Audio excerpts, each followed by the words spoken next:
CITU Medchal మండల committee ఆధ్వర్యంలో ప్రపంచ కార్మికుల దినోత్సవ సందర్భంగా సిఐటియు జెండా ఆవిష్కరణ చేశారు. ఈ సందర్భంగా సిఐటియు మేడ్చల్ మండల కార్యదర్శి నరేష్ మాట్లాడుతూ, మేడ్చల్ మండలంలోని అన్ని వార్డు కార్యాలయాల దగ్గర, మేడ్చల్ చెక్ పోస్ట్ వద్ద, మేడ్చల్ సర్కిల్ కార్యాలయం వద్ద సిఐటియు జెండాలను ఆవిష్కరించామని తెలియజేశారు. మేడే అనేటటువంటిది కార్మికుల యొక్క హక్కుల దినం. అమెరికాలోని చికాగో నగరంలో 8 గంటల పని విధానానికి వ్యతిరేకంగా జరిగిన పోరాటంలో ఎంతో మంది కార్మికులు ప్రాణ త్యాగాలను చేయడం వల్ల 8 గంటల పని విధానం అమలు కావడం జరిగిందని అన్నారు. కేంద్రంలో అధికారంలోకి వచ్చిన తర్వాత నరేంద్ర మోడీ ప్రభుత్వం 12 గంటల విధానాన్ని తీసుకురావడం చాలా దుర్మార్గమని విమర్శించారు. 29 కార్మిక చట్టాలను రద్దు చేస్తూ 4 లేబర్ కోడ్లను తీసుకురావడం అనేటటువంటిది ప్రజాస్వామ్యాన్ని కూనిచేయడం తప్ప ఇంకొకటి కాదని, కార్మిక వర్గం నడ్డి వీర్చడం తప్ప కార్మిక వర్గానికి ప్రయోజనం లేదని విమర్శించడం జరిగింది. రాజకీయ జెండాలు రంగులు మారుతున్నాయి, కానీ పాలకుల విధానాలు మారడం లేదు. పేదలు కార్మికుల జీవితాలు మాత్రం మారడం లేదు. కావున ఐక్య పోరాటాల ద్వారా మాత్రమే మన జీవితాల్లో వెలుగులు నింపుకోగలమని మేడే రుజువు చేసింది. మేడే స్ఫూర్తితో మరిన్ని పోరాటాలకు కార్మిక వర్గం సిద్ధం కావాలని సూచించారు.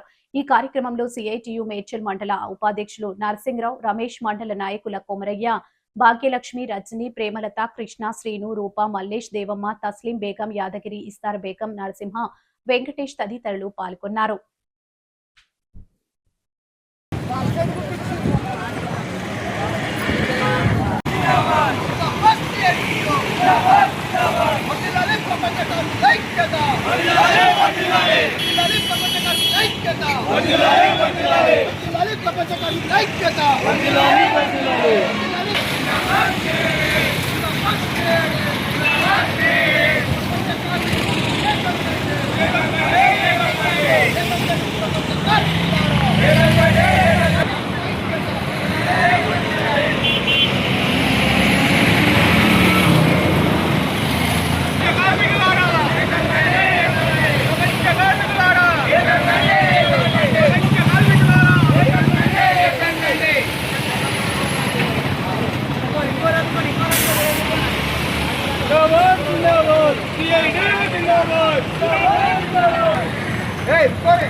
ధరలు పెరగడానికి సిద్ధంగా ఉంది. అన్ని ధరలు పెంచి ఆ రకంగా ప్రజల యొక్క నడ్డి విరగొట్టాలని కేంద్ర ప్రభుత్వం చూస్తూ ఉంది. దానికి ఒత్తాసి ప్రభుత్వం, రాష్ట్ర ప్రభుత్వం పలుకుతూ ఉంది. కాబట్టి భవిష్యత్తు అనేక రకాల సమస్యలు, అనేక రకాల ఇబ్బందులు రాబోతూ ఉన్నాయి. కార్మికుల ఒక దగ్గరికి, ఒక త్రాటి దగ్గరికి రాకుండా మనం ఉంటే మాత్రం అనేక రకాల ఇబ్బందులు ఎదుర్కోవాల్సిన పరిస్థితి వస్తుంది. కాబట్టి ఐక్యంగా ఉండి పోరాటం చేయాల్సిన అవసరం ఉంది. ఇక ముఖ్యంగా ఇంకోటి, ఇక్కడ ఉన్నటువంటి బీసీడబ్ల్యూ చాలా మంది వర్కర్స్ ఇక్కడ ఉన్నారు. వాళ్ళకు ప్రభుత్వం ఇంతమందికి గత ప్రభుత్వంలో, టీఆర్ఎస్ ప్రభుత్వంలో, బీఆర్ఎస్ ప్రభుత్వంలో ఇక్కడ ఉన్నటువంటి, ఇప్పుడు ప్రజెంట్ ఉన్నటువంటి ఎమ్మెల్యే కార్మిక శాఖ మంత్రిగా ఉండేది. కార్మిక శాఖ మంత్రిగా ఉన్నప్పుడు నా శాఖ కార్మిక శాఖ చాలా ధనిక శాఖ, చాలా డబ్బులు ఉన్నాయని గొప్పలు చెప్పిండు.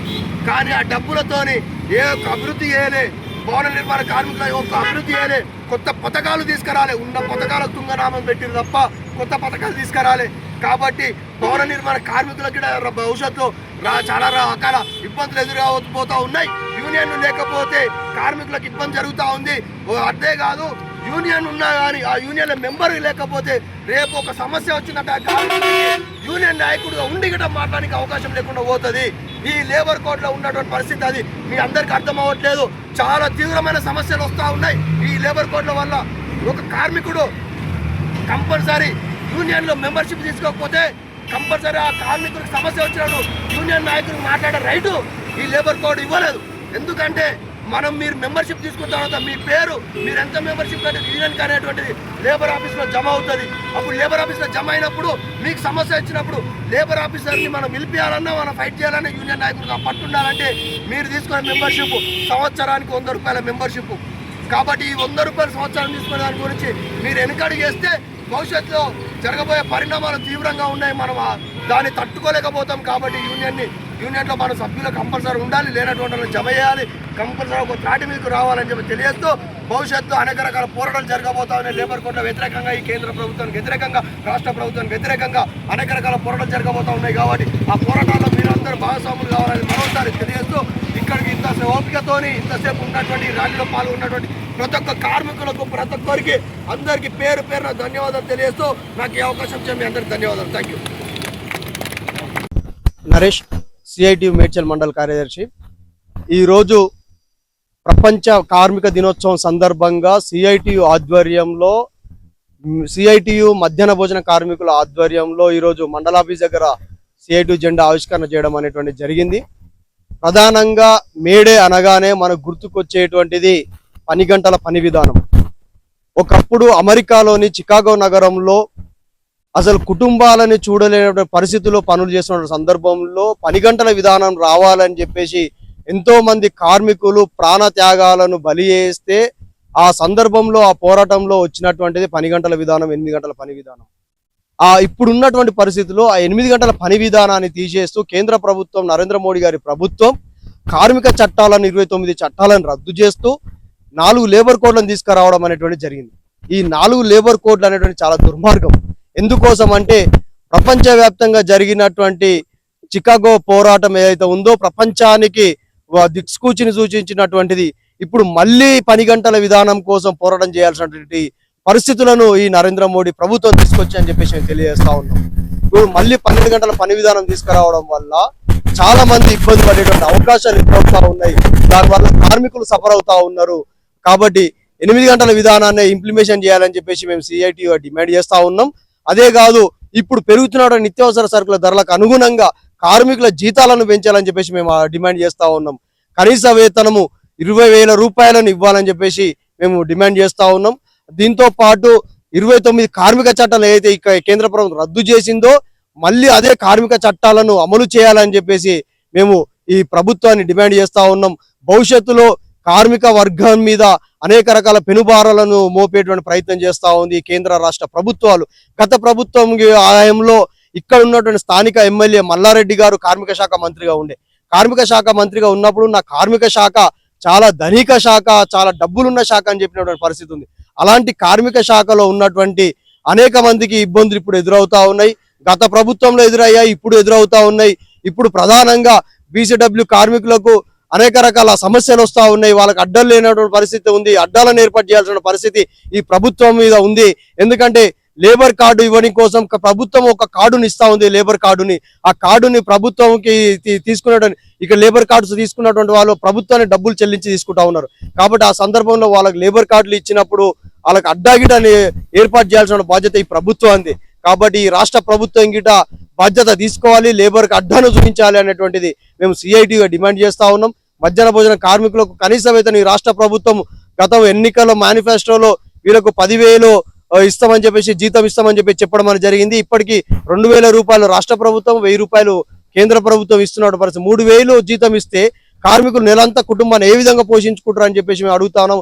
ఈ ఎమ్మెల్యేలకు, మంత్రులకు, ముఖ్యమంత్రులకు లక్షల్లో జీతాలు తీసుకుంటా ఉన్నారు. ప్రజాసేవ చేసే వారి లక్షల్లో జీతాలు తీసుకుంటా ఉంటే మధ్యాహ్న భోజన కార్మికులకు వంట వండి పొద్దంతా వంట వండినటువంటి కార్మికులు నెలకు 3,000 రూపాయలు ఇవ్వడం సిగ్గుచేటు అని చెప్పేసి నేను ఈ ప్రభుత్వాన్ని అడుగుతా ఉన్నాను. కాబట్టి వీళ్ళకు ఎలక్షన్ మేనిఫెస్టోలో రేవంత్ రెడ్డి గారు పెట్టినటువంటి ఏదైతే ఉందో మేమేదో కొత్త కోరికలో గొంతమ్మ కోరికలో కోరట్లేదు. వీళ్ళకు మీరు ఎన్నికల మేనిఫెస్టోలో పెట్టినటువంటి 10,000 రూపాయలు ఇస్తాను పెట్టారు. ఆ 10,000 రూపాయలు ఇవ్వాలని చెప్పేసి మేము డిమాండ్ చేస్తా ఉన్నాం. అట్లా లేబర్ అడ్డాకు అడ్డాను చూపించాలి. అడ్డాలో ఉన్నటువంటి కార్మికులకు కనీస వసతులు కల్పించాల్సిన బాధ్యత ఈ ప్రభుత్వం ఉందని చెప్పేసి మేము డిమాండ్ చేస్తా ఉన్నాం.